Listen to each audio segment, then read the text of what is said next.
All right. Hello, everyone. Thank you so much for joining us for Tool Time Tuesday today. My name is Christy Moore, and I'm the Family to Family Health Information Center Program Lead and the Innovative Approaches Program Manager with the Exceptional Children's Assistance Center. That is a mouthful. And today I am super excited to have Amy Gilliam with us today. She is a residential placement coordinator with Monarch, and she is going to talk to us today about navigating residential services in North Carolina. We hope that you have a ton of questions today. If you would, please put those in the Q&A, and we're going to let Amy get through all of her content. And then once she's done going through her slides, then we will go to the Q&A and go through the questions one at a time. All right. And without any further ado, Amy, I will turn it over to you. Well, good morning. Oh, excuse me. Good afternoon, everyone. So I am very excited to be presenting today. So I thank you all for joining the call. As you can see, I work for Monarch. I'm the residential placement coordinator, as Christy introduced. And so I'm just going to start. I'll just start by sharing the agenda for what I'll cover today. So the focus is residential services, of course, here in North Carolina. And we know that where someone lives is a very important decision. Understanding how to access IDD residential services can be very challenging, can be very overwhelming, and sometimes it can be scary because sometimes individuals have never lived anywhere other than with their families. And so that's scary, both for individuals and the families sometimes. Every individual's situation and their needs are unique. So today, I'm only going to provide kind of a general overview for you guys. If there are questions I cannot answer, I will let you know, okay? I will try and get you an answer, or I will try and point you in the direction where you can get the answer. But I will do my best to answer any questions that you have. So for individuals who receive your tailored care management, which is somewhat new to us here in North Carolina, your care manager should be able to answer some specific questions as well about individual needs and situations regarding residential services. There's another great resource I wanted to share was the North Carolina Department of Health and Human Services, which some folks will see NCDHHSS. Also the North Carolina Division of Health and Service Regulation. These two websites, you can learn more about Medicaid services and licensing information on residential sites. And so that's important to some folks, is knowing that a residential site they might be considering is licensed. I also wanted to mention, you'll hear me mention maybe throughout today's conversation, a managed care organization. I don't like to assume that everyone knows, all the little acronyms and things, but a managed care organization, or some folks will call it the MCO.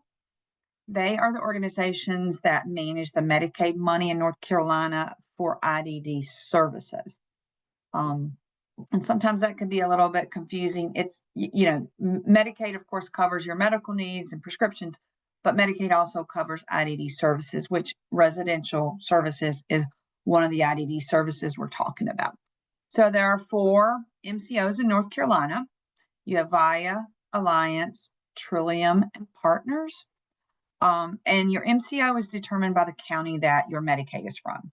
So I don't know where everyone is from on this call, but if you're in Mecklenburg, your MCO is Alliance. So that might be a familiar term for you. Amy, I just want to make sure it's your intention to still be on the agenda slide. It is. I'm going to move now. Thank you, though. Right, I'm going to move because we're going to move into the types of IDD residential services. Okay. Thanks for telling me that. All right. So there are 5 types of residential services that we're going to talk about today. That's what I'm most familiar with and what I do here at Monarch. The first being intermediate care facility, which a lot of folks call an ICF home. That is the highest level of care in a group home setting. Typically, they might be 5 or 6 beds in the home, and they're in the community. Residents may generally have a higher behavioral or medical need. Okay. In children's homes, so they have ICF homes for both children and for adults. In a children's home, the age is going to be from birth to 22 years old. And in an adult home, it's going to be 18 and older. So in North Carolina, when a child turns 18, if they're living in an ICF home, their provider, which Monarch is a provider, but their provider will begin seeking a placement in an adult home. But that child can remain in that home up until they're 22. The thing that I will note about an ICF home is if your child is already on the innovations waiver, or an adult is on the innovations waiver, and you move into an ICF home, you no longer have that innovations waiver, because the ICF is kind of a package deal. They meet all the needs that the individual may have in that setting. So a second type is your alternative family living, or folks may know the word AFL. That's a small family home setting. It's usually with one provider, and it is for both children and for adults on the innovations waiver. Now, they have one provider. Of course, there's a lot of intricacies with this, but that provider would have backup staff, obviously, because we know that sometimes providers will get sick or go on vacation. So in that type of setting, you're going to have backup staff to meet those needs. The next one is an IDD adult group home. These are generally 4 to 6 bed homes. They're out in the community. Staffing may vary from home to home. It depends on the needs of the resident. It might be one staff is on duty versus 2 staff are on duty, because sometimes the individuals in a group home may have higher needs. So there might be a need for 2 staff to be on duty. And then you have in these homes sleep staff versus awake staff. Some homes, and there are, excuse me, I guess I should have said IDD homes have levels. They could be low, moderate, high. So obviously in a low home, you might have sleep staff with 1 staff on duty, versus a group living high home that may offer awake staff with 2 staff on duty. Also, some group homes can be co-ed. They can be all male, they can be all female. At Monarch, we may have homes that are all male, but at any time, it could become a co-ed home. So that's a question you might want to ask if you're looking at a home. Is this home going to always be, a male home, or could it turn into a co-ed home? That type of thing. So you want to ask those questions when you're looking. And then next, you have your IDD supervised apartments. These are independent living in the apartment setting out in the community. So it could be, for example, we have a whole community that is it has like 9 apartments, and we provide support to those individuals living in those apartments. Sometimes it could be your 1915I, which we can talk a little bit more about, I think, later on, but we provide supportive services to individuals who live in our supervised apartments. And then the last one is supported living. That is when individuals have support staff. They provide the support an individual needs to live in their own home. So they may have a family home, they may have their own apartment, and they have support staff to come in and support them in that setting.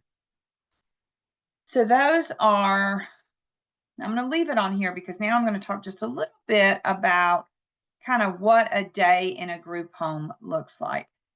And I'll just start by saying it can vary. It can vary from home to home, because we do try and look at the individuals. What are the individuals' goals? What are their want? What do they want to do? So each resident has their individual plan for how they choose to live their life. Okay. Home schedules may vary a bit based on their residence. The group home, let me go back to this as an example of a group home. So someone living in an apartment or an AFL might look slightly different, but this is just kind of a group home, a glimpse. The staff are there in the home 24/7 to support the individual needs of each resident. Staff provides support with 3 meals a day. They do assistance with household chores. They do medication administration, daily personal care. Now, I need to kind of differentiate there, because In a group home, they're going to do more prompting and monitoring and that type of thing. In ICF level care, which is, remember, that high level of care, they might actually do some hands-on daily personal care, meaning shower assistance type of thing, dressing, hands-on assistance with dressing. That kind of differentiates between an IDD group home and an ICF is, how much support does an individual need? In a group home, they're going to provide transportation to and from their appointments. And they're going to provide opportunities to engage in a variety of community activities on the weekends and evenings.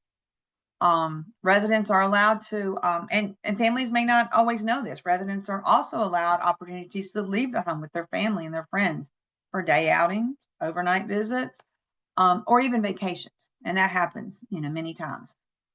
Some group homes even plan group home vacations to the beach, or maybe you go to the mountains, for example.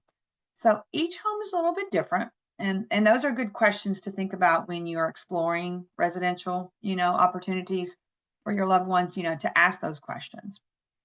I didn't mention activities they might do in the community. I mean, it could be going out to dinner, as everyone in the home might go to dinner. They might go to a festival on the weekend. They might go see a movie, might go bowling. Sometimes at Monarch, we collaborate with our other, we kind of call them sister homes. We may have 3 group homes in the Charlotte area, for example, and they may all get together and do a cookout for the 4th of July. They may all get together and go to a festival. So a lot of different activities. And again, it depends on the residents of that home. We do have some homes that are not quite as active because residents, choose to be a little bit more laid back and relaxed on the weekends. That's okay too. Okay. All right, let's go to the next slide and let's talk about eligibility criteria. So I'm speaking from criteria from Monarch because that's, our criteria, but I would suspect it's similar from provider to provider. The first thing you're going to do is you're going to apply for the service. You're going to fill out an application.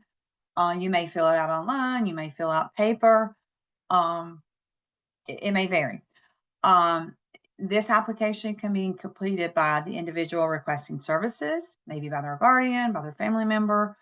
Could be completed by a care manager. If you have a tailored care manager, they could fill out the application. So we're also going to ask that you include supporting documentation. If, let's say, you're on the waiver and you have an ISP or you have a person-centered plan, anything that, any documentation that might be helpful. Because again, we're looking at best fit. We want the individual you're applying for to be a good fit in our home, and we want the individual applying to feel like a good fit in the home that they're considering. I'm also certain that they're going to require a psychological. So the psychological must show documentation of an IDD diagnosis or a TBI. Autism is considered an IDD diagnosis, so that's a question we're asked a lot. It does have to be a current psychological. Now, for children, you guys may or may not know, generally a 3-year needs to be updated every 3 years. For adults, it can be every 5 years, but we do need one. So for adults, within the past 5 years, for children, within the past 3 years. The other thing I wanted to touch on in terms of eligibility was HUD, the North Carolina Department of Housing or Urban Development, which is HUD. HUD provides affordable housing programs to individuals with disabilities.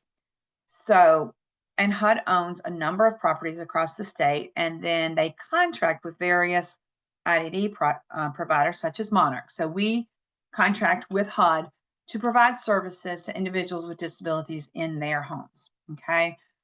And I think many IDD providers provide the needed, many IDD providers provide the needed support in individuals with the application and the research. Sorry, let me back up. Sorry, I didn't explain that well. So when I say providers, they contract with HUD. Okay. And what that means is HUD owns the property, Monarch or another provider provides that service in that property. So what has to happen for the individual is the provider will assist applicants with that HUD application process.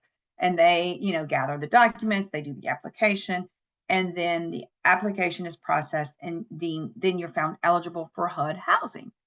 And then Monarch then comes in and provides the IDD services to kind of, the two will marry and meet. Now, once the person is found HUD eligible, there's really not a whole lot more to worry about, because then Monarch then worries about HUD and making sure rent is paid to HUD, because every individual who receives IDD services in a group home, their room and board cost is determined by the state. Okay.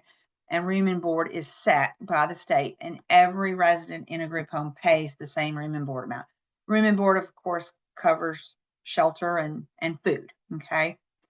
Now we'll get into a little bit further. Services are separate. Okay. The services that the IDD services are a separate funding source. And then the last criteria for eligibility I want to mention is Medicaid eligibility. So Medicaid is generally the funding source, and you either have to have Medicaid to pay for services or the ability to private pay, generally, are your two funding sources. All right, and just to kind of go back over some of the documents that are going to be needed for admissions. Documents needed. There are going to be a lot more if you are applying for a HUD home. Okay. There's a list of these, and they're time sensitive, so I don't want to get too bogged down on documents needed for a HUD application, but kind of general documents that are going to be needed. If the individual living in a group home has a guardian, that letter of appointment is going to be needed.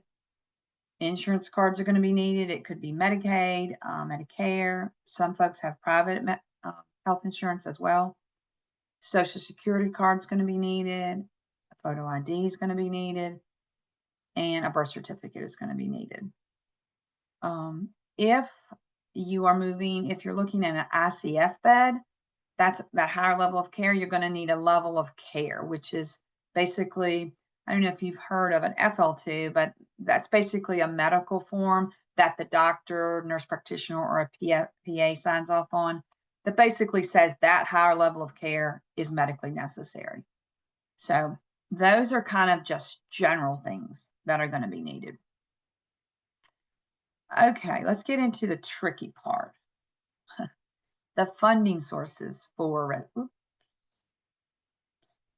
the funding sources. So I was talking to Christy earlier. This can get very hairy, very sticky, ever changing.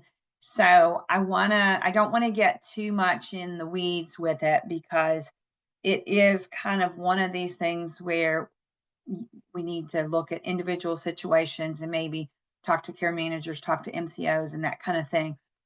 But I'm going to go over the general funding sources that can be utilized. And the big one that a lot of folks are familiar with is NC Innovations Waiver. If you're not familiar with the Innovations Waiver in North Carolina, I encourage you to contact your MCO, which again, remember we said in Mecklenburg it was Alliance. Contact your MCO to get your loved one on the Registry of Unmet Needs. I do think we had some conversation, Christy and I may have, that it's now just called the Innovations Waiver Waitlist. Not sure, but Registry of Unmet Needs is kind of what it used to be called. It's the Innovations Waiver Waitlist. Historically, the waitlist in North Carolina has been years. So if your loved one is not on that, I encourage you, do so, now. The waiver can be used for IDD group homes, AFL homes, supported living, and then community-based services for individuals if you're living in an apartment. So you can use that in a lot of different settings. Now, again, I'm going to go back and point out, it can't be used in ICF. the person would lose it if they went to ICF. So it is really a wonderful, wonderful funding source that allows individuals to access a lot of different services. Also, for residential services, you could tap into Money Follows the Person, which that is a funding source that is for individuals who are trying to step down a level of care. So if you have someone living in an ICF home and they want to step down to a lower level of care, they can reach out to their MCO to ask about Money Follows the Person funding. The thing about that is, and unless this has changed, it's still correct. This funding can only be used if an individual is moving from ICF down to a 4-bed or less home. So a lot of providers' homes might have a 6-bed home. Money Follows the Person has to be 4-bed or less. So it could be a 4-bed or less group home or an AFL home. So good funding source. It does take a little bit of time to access that funding source, but that's a funding source to reach out to your MCO for. Long-term care Medicaid is, I didn't list that on here, but that is a funding source for ICF homes. So if you are looking for an ICF home, you're going to reach out to your Medicaid worker and make that application directly with DSSs for that funding source. Or the individual may already have Medicaid and you just need to reach out to the Medicaid worker and say, hey, I'm looking at moving my individual from home with Medicaid to an ICF home. And they'll be able to help you with that funding. The next funding source I'll talk about is Medicaid LTCS, which is long-term community services. That's what Partners in VIA have called it. It's also called in lieu of services. So in order to access this funding source, you do have to be on the tailored care plan insurance with the MCO, and the funds are at the discretion of the MCO. That's where a lot of that, I said, it kind of gets really tricky and it gets a little bit out in the weeds. So if your MCO is Partners or VIA, they're going to call it LTCS. If your MCO is Trillium, I didn't put Alliance on here. Oh, I'm sorry. I messed up in my notes. Trillium and Alliance. So Trillium and Alliance call it CLFS, Community Living Facility and Supports. Same type of in lieu service. Okay. Still have to have the tailored care plan insurance with your MCO. And again, that MCO uses those at their discretion. So sometimes money runs out. Now, once you're on there, money doesn't run out. It could be trying to access it. There might not be money to access, but so you have to do, once you get on there, you're good. And then another funding source is the state funds. Those funds are reserved for people who do not have Medicaid. And the MCOs keep a waiting list for this funding. So it's very hit or miss. It's not always available, but it's for folks who don't have the Medicaid. And then there's also private pay. So that amount varies. Within Monarch, it varies depending on the level of support the person needs and the home that they're in and the individual needs. So if you have an individual that has higher support needs, their private pay amount is going to be more than someone who may have minimal support needs. So that's, but it is an option to private pay. And we actually do have that private pay using perhaps funds from a special needs trust, and that type of thing. All right. Additional, I wanted to kind of talk a little bit more before I go to this slide. I wanted to talk a little bit more about your funding sources for your room and board payments. Because if you remember, I said you have a room and board payment, which is set by the state, $1,326. But then you also have to pay for your oddity services, which is what staff in the homes are providing. They're providing a service to the residents to meet their goals. So as far as funding sources for the room and board payment, that is generally paid in 3 different ways. you can private pay, like I mentioned earlier, just flat pay the room and board. Or you can utilize use their Social Security benefits. Many folks might get SSI. They might be drawing Social Security benefits off of a parent.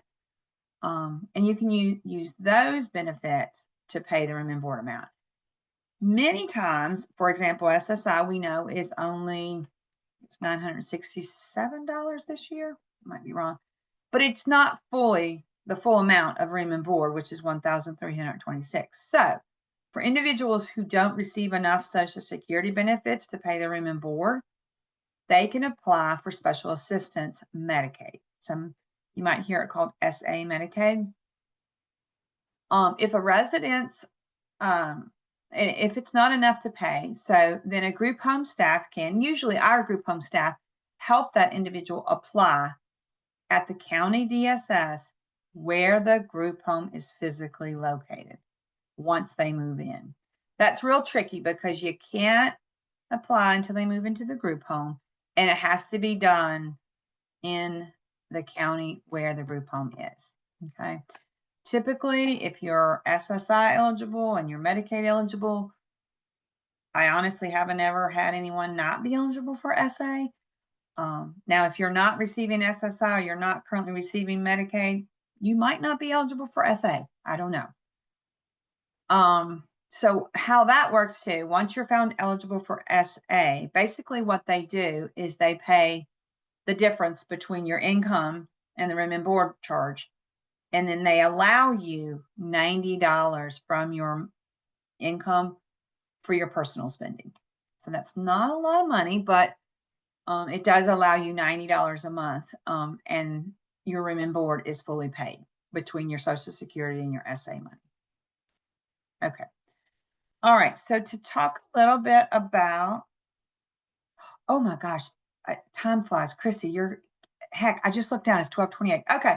Let me run through these real quick. I apologize. Talk, It's Amy. okay. We might run a little bit over, so hopefully you guys can stay with us for some Q&A, but this is a really important topic, and I think people would like for you to continue talking. Okay, I'm going to continue, and I'm going to make a quick, sorry, I just love to talk apparently. Okay, additional community services. So folks who live in the home, they are many times eligible for additional community services like day programs. That's like a daily program in the group setting where you can go to and help develop skills. Very similar to the group home. You'll identify, skills that you want to learn.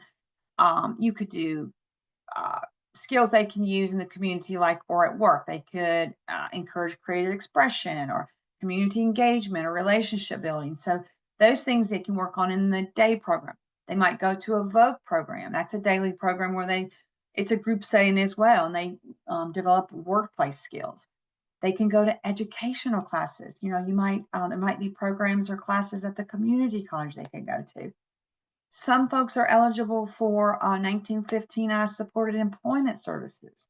Now, in the group home setting, I want to point out that is really the only 1915I service you can get, supported employment, because you're getting other residential services. But you can do support employment. Now, in the apartment setting, you can do 1915I community living and supports, which some of you guys might be getting, or some of and that services can help them with living independently in their apartment, and getting out in the community and self-care and those types of things. So those things, additional community services, are real important, because sometimes folks think, oh, you move into a group home, I can't get any of these other things. Yes, you can. Okay. We want our residents to be fully immersed in their community and out in the community and have a meaningful day. We don't want you just to move into our group home and sit there. Okay. So I'm sorry I ran over. It is 12:30. I want to say one last thing. The goal of our services is always to empower people of all ages with IDD disabilities to live connected and meaningful lives. Okay. We want you out in your communities and living your best life. All right. Questions? I'm sorry. Fantastic. No, thank you so much, Amy. This was great. This was kind of the quick version. There you go. And there's Amy's contact information. I'm going to launch a very quick poll. Most of you guys know the drill. Let's see. Launch. Thank you. We appreciate you taking just a quick minute and answering these, I think, four-ish questions. Thank you so much. Okay, so we are going to go to the Q&A for some questions. First one is, what qualifies a person for an ICF or intermediate care facility as opposed to AFL, which is alternative family living? Well, when we're screening an application, we do like a general screening and we look at what their support needs are. Specifically, do they have some high or extensive behavioral needs? Because many folks do. Or your ADLs, like your help with your showering, your bathing and dressing. But the bottom line, as far as eligibility, comes down to that level of care form that the doctor has to sign off on. That is the only time a doc has to sign to say someone's eligible. So that it's called a level of care, so, and the doctor has to sign off. So ultimately, the doctor will determine that eligibility. But we obviously screen and know what they need some supports with their personal care. Okay, higher medical needs. Thank you. Okay, next question is, if an individual qualifies for Medicaid because they have a disability, would they still need a psychological? Yes, we have to have the psychological. Yeah, we do. And I assume I know why, but if you want to explain Well, because why, what's done with that. you're well, and maybe you might explain it different, Christy, but the MCO, which is the managing entity for the Medicaid dollars, is going to require it for any IDD service. So, because we're looking more at the testing scores, doctors sometimes will just put the medical diagnosis of autism or IDD, but we're looking more at that psychological breakdown of all of the testing that was done and the IQ level and the psychological from a psychologist. Is that a good explanation, Christy, or not? It is, I guess, and one of the things is like the autism can be such a broad diagnosis, and the psychological will really help folks understand like where their needs might be a little bit better. It's part of the puzzle, I feel like, that's required to get a better picture of the person and their needs. I have a follow-up question to that I wrote down. And I imagine this question may have come up with you before regarding the psychological evaluation. And I know you can only speak for Monarch, but will you accept a psychological evaluation that's done by the school system? That is a fair question because I have been told previously where I've worked that we cannot because the school system doesn't, other providers, not Monarch. I need to get you a Monarch answer because they don't always do the same battery of detailed psychological testing that psychologist does. But I can get you an answer to that. I will. Yeah. And this is a tough question because I've asked MCOs this question too, because, rumor had it that MCOs wouldn't accept a psychological evaluation to get from the school system to get on the innovations waiver wait list. And then that kind of seemed to have changed over the last year-ish or two. And then the answer kind of slowly became, well, as long as all the required components are there. So yeah, it would be nice to just know, because it would be a psychologist with the school system, but then not all psychologists are licensed, and maybe they didn't do the adaptive skill. So yes, there can be a lot of ifs, ands, or buts, but just in general, I was wondering if they will accept a psychological evaluation from the school system. Let's see. Got some more questions. From where does Monarch receive its referrals? From the MCO? Question mark. So all over the place, you guys. I mean, anyone can refer an MCO, a care manager, a family member, a guardian. I mean, we do get them all over. Now, we do take all of our applications through our website, through our portal, because it's a real immediate. As soon as you hit submit, we're looking at it. So, but we take them from anyone who wants to fill that application out. thank you. And let's see. I hope that answers. Sorry, go ahead. What? I was going to say, I hope that answers it because it really is a broad referral. Hospitals sometimes, I didn't mention that, but hospitals reach out to us. So Follow up to the question about the psychological. The reason I asked about the psychological is because they already had to go through the testing to qualify for Medicaid, so it seems duplicative. And I do understand that, and I think that part of it is within what amount of time. So if they had to, if they had a psychological evaluation at 18 and they're 35 and you're wanting to put them, in a residential placement, like folks can change in that amount of time. And I think it just helps give a good current-ish picture, or at least within the last 5 years for an adult. Well, and we also have to require that because the MCO requires, we're going to be accessing funding for a resident through the MCO. And if the MCO requires a 5-year or less psychological, that's what a provider is going to need to have, is that 5-year or less psychological in order to get that funding for that person. Right. So, yeah. So we're kind of and if your psychological evaluation, if you have an adult and your psychological evaluation is 6 years old, it never hurts to ask if it can be accepted, because sometimes I have in my experience, there has been some flexibility with those timelines. So I think it just right. depends on the MCO and it depends on who you talk to, but it's always worth asking. Absolutely. Absolutely. Next question is, how are these various homes routinely checked for quality? Is there a state inspection process? Yes, there is. And that in the beginning of it, I also gave you a great, and let me repeat that for you. Because you can go online and gather some licensing information, but the North Carolina Division of Health Service Regulation, North Carolina Division of Health Service Regulation, you can go on there and see licensing information. But yes, our homes are licensed and we are monitored by the state. And other agencies, obviously have license also, but our homes are. Now, there is an AFL, and Chrissy, I don't know. This is a question I'm not certain on, but AFL, I believe if you only have one individual you're supporting, you don't have to be licensed, but if you have two or more you're supporting, you do.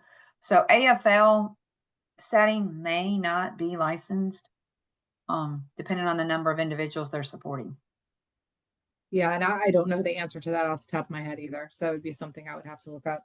And I can send in the follow-up email, I can send the links to what you mentioned with the licensing, the North Carolina Division of Health Service Regulation. I can send out those links. Is there a list of preferred psychologists for the evaluations needed? We would never want to give a preferred list, I'll say. Now, we at Monarch, as a provider, we have gathered a list of just folks that we know, psychologists that, are accepting, new referrals, or, have done them in the past for us. But, that's just a resource list that we have collected and we are glad to provide. And, then individuals choose which psychologist they want to reach out to and schedule with. But yeah, sometimes it can be tough. And right now, I know in Charlotte area, it can take 2 or 3 months sometimes. Longer even. Yeah. And I would just also add, to make sure to talk to the psychologist and make sure, like, figure out what all the required components are of the psychological evaluation, and then make sure that the psychologist you're working with is going to include those. And sometimes, it may be beneficial to also see, does this psychologist have experience with doing these evaluations for purposes of getting IDD services? Right. And asking that question, because there's certain, in addition to the testing, maybe verbiage or wording or whatever, that is helpful to qualify a person or to make sure that they're getting what they need. Absolutely. Let's see. Last question right now. If you got another question, go ahead and pop it in. Otherwise, this will be our last one. How difficult is it to find an available placement? Are there more needs than available places? That is a great question, because what I do is I work for Monarch for the whole state of North Carolina. So, and we have a number of, in a variety of sites. So it's kind of a two-foot. Yes, it can be easy to get a placement, but it might not be in the location you want, or it may not just be a good fit for your loved one. So it's a tough question to answer. I encourage you to, to look around, look at all the, look for all the providers in the area that you're looking at. If you're looking at Mecklenburg, look at all the providers that provide that service in Mecklenburg.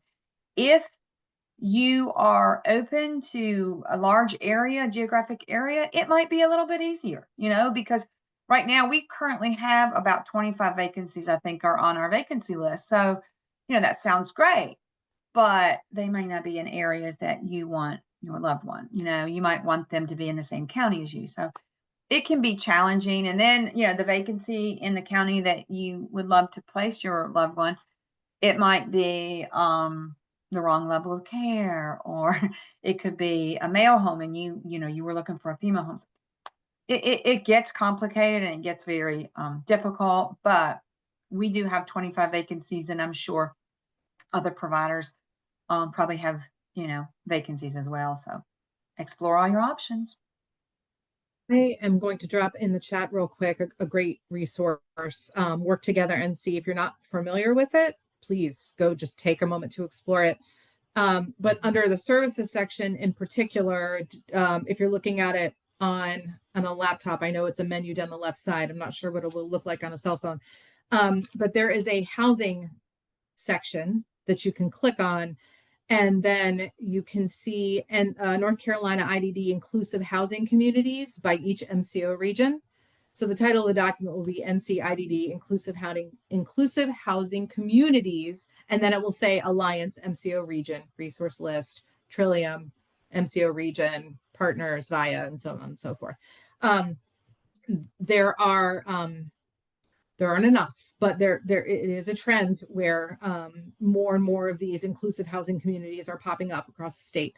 And this is a great way to keep up with those, where they are, what the requirements are, and waiting lists as well. Which brings me to one last question for you, Amy.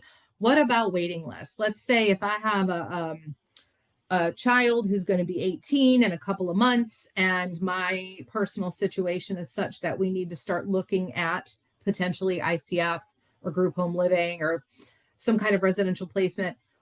When can folks start getting on waiting lists? What is a reasonable time? I mean, you can apply immediately. I mean, there is no reason why you shouldn't. And one of the things I'm working on right now is the wait list.